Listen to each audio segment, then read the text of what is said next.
नाज़रीन breaking news है। इस्लामाबाद का वज़ीर आज़म शहबाज शरीफ से MQM वफ़द मुलाकात कई है। मुलाकात दौरान आइनी तरमीम शहरी इलाइक़नि जी तरक्याती फंडनि जी फ़राहमी ते ॻाल्हियूं थियूं आहिनि।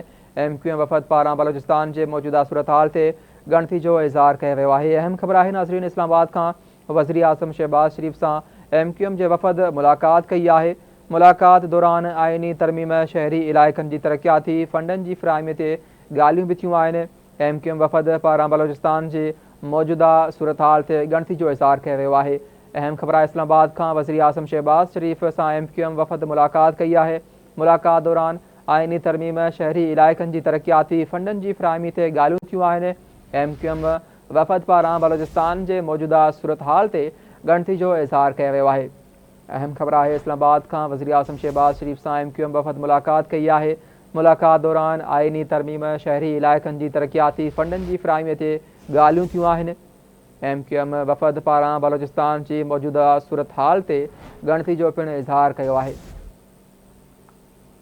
ब्रेकिंग न्यूज़ आहे। इस्लामाबाद खां वज़ीर आज़म शहबाज शरीफ सां MQM जे वफ़द मुलाकात कई आहे। मुलाकात दौरान आइनी तरमीम शहरी इलाइक़नि जी तरक्याती फंडनि जी फ़राहमी ते ॻाल्हियूं थियूं आहिनि।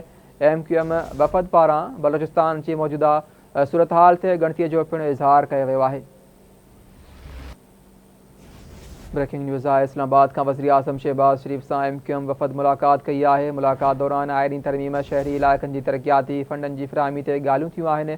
MQM वफ़द पारां बलोचिस्तान जे मौजूदा सूरत हाल ते ॻणतीअ जो इज़हार कयो वियो आहे।